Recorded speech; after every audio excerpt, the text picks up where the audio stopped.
All right, let's talk about Spider-Man. For decades, this guy has web-slung his way right into our hearts. But have you ever stopped to ask, what is it really that makes him so good? I mean, what's the actual secret sauce? Well, that's the big question we're going to try to answer today. Now, the easy answer, the one you always hear, is that he's relatable. He's the everyman. And look, that's true, to a point. But is that really the whole story? Is that one little word enough to explain why he's been so popular for so long? Nah. I think we can go a lot deeper than that. Because when we just slap that relatable label on him, we're kind of missing the point, the real profound core of his character. So today, we're going to peel back that mask and find out what truly makes him not just good, but one of the greatest heroes ever created. All right, so first up, we're going beyond relatability.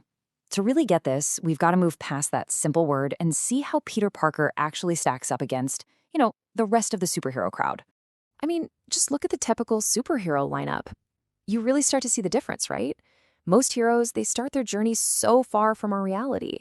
They're actual gods, they're kings, they're ultra-billionaire playboys, or these hardcore soldiers on a mission. And then there's Peter Parker, just a kid from Queens. He's not starting with any power or privilege, not at all. Okay, so if it's not just his ordinary background, maybe the real key is hiding in his famous origin story. Let's take a look at that puzzle and see how all the pieces fit together. I mean, we all know the story, right? School field trip, radioactive spider bite, boom. He gets these incredible powers. And what's the first thing he does? He uses them for himself, for fame and money. But then comes that fatal mistake, his inaction. That choice to let a robber get away leads directly to his Uncle Ben's death. And that tragedy, well, that's what gives us his famous mantra. With great power comes great responsibility. It's a super powerful story of guilt and redemption, no doubts. But is it completely unique in the superhero world?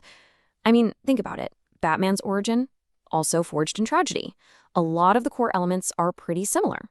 But the appeal of Batman and Spider-Man is totally different. So the origin story alone can't be the full answer. And this brings us to the real turning point here. We need to take a closer look at the very nature of his powers and tackle a really common misunderstanding about them. So let me ask you a question. Are his powers a burden? I mean, a lot of people see them as this huge curse, this heavy weight he has to carry around. But is that really true? Let's challenge that idea. Okay, so here it is. This is the crucial point, the big twist in this whole thing. His powers are not a burden. They don't drain his life force or cause him pain. The reality is, they're a golden ticket, an absolute jackpot. He's got strength, speed, and a literal sixth sense that could make him rich, famous, and powerful beyond his wildest dreams. I mean, just think of the life he could have. With his powers and his brain, he could be a world-class spy, a super soldier who could give Captain America a run for his money. He could be an unbeatable poker player thanks to that spider sense. Heck, he could have just stuck with wrestling and become a champion. He could literally have anything he wants. And that is the key. The sacrifice isn't built into his powers. His powers aren't self-sacrificing. He chooses to use them that way. It's a choice he makes every single day, to turn his back on that awesome, comfortable life and use those gifts to help other people instead. And this idea of choice, that's what really sets him apart. So now let's dig into that. Let's look at a hero's unique choice and see how it stacks up against the sacrifices other heroes make. Look, almost all heroes sacrifice something. It kind of comes with the territory, right? They're ready to risk their lives. But here's the real question. What are they actually giving up? What kind of life are they leaving behind to be a hero? And this right here, this is where it all comes together. Look at this.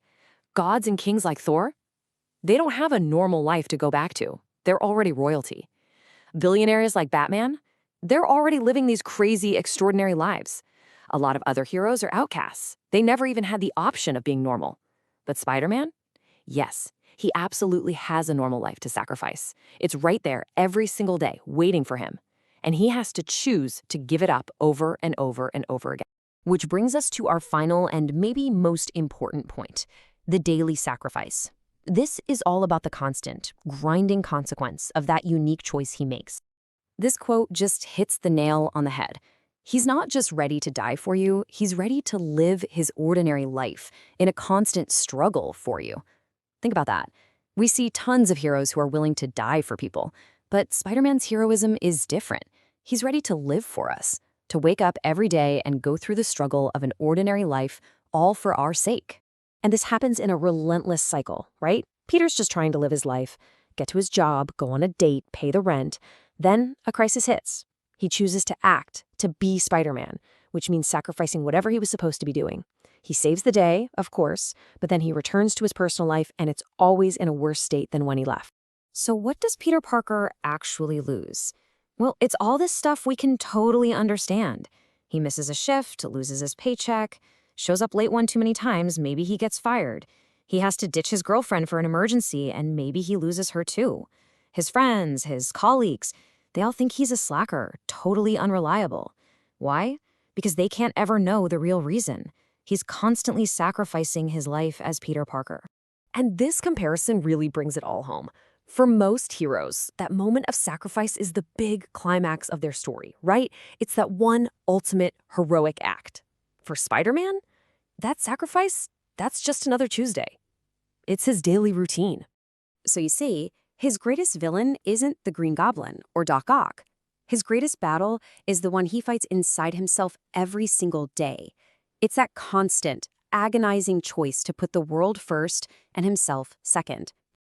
Which brings us all the way back to our original question. After all of this, after digging way past the surface, what makes Spider-Man so good? It's so much more than just being relatable. It's not just his powers or his origin story. It's his choice. It's the constant, daily, painful choice to sacrifice the incredible life he could have for the normal world that we get to have.